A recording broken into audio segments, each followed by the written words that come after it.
10টি ফল যা আপনার ফ্রিজে রাখা উচিত নয়। 1. কলা পাকতে দেরি হয়, স্বাদ তেতো এবং রং কালো হয়। 2. তরমুজ অ্যান্টিঅক্সিডেন্ট এবং পুষ্টির ক্ষতি। 3. আম রেফ্রিজারেটরে ইথিলিন অক্সাইড গ্যাসের প্রতি সংবেদনশীলতার কারণে আম খুব দ্রুত পাকে এবং কালো হয়ে যায়। 4. শীতকালীন স্কোয়াশ পুরু ত্বকের স্কোয়াশ যেমন বাটারনাটের গঠন এবং গুণমান বজায় রাখতে ঘরের তাপমাত্রায় রাখতে হবে। 5. অ্যাভোকাডো পাকা না হওয়া পর্যন্ত অ্যাভোকাডোকে ঘরের তাপমাত্রায় রাখুন, তারপর শেলফ লাইফ বাড়ানোর জন্য ফ্রিজে রাখুন। 6. 3 দিনের বেশি ফ্রিজে শসা সংরক্ষণ করলে পানির দাগ এবং নষ্ট হয়ে যেতে পারে। 7. পার্সিমন পাকার আগে পার্সিমন ফ্রিজে রাখলে তা পাকতে কয়েক মাস সময় লাগবে। 8.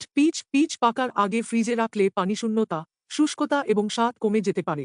9. প্যাশন ফল এবং কিউই ফল খুব দ্রুত আর্দ্রতা শোষণ করে এবং ফ্রিজে রাখলে নষ্ট হয়ে যায়। 1. টমেটো ফ্রিজে রাখলে তার স্বাদ নষ্ট হয়ে যায় এবং চিকন হয়ে যায়। দ্রুত পাকা করার জন্য একটি কাগজের ব্যাগে ঘরের তাপমাত্রায় রাখুন। আমাদের ভিডিও ভালো লাগলে সাবস্ক্রাইব করুন। ধন্যবাদ।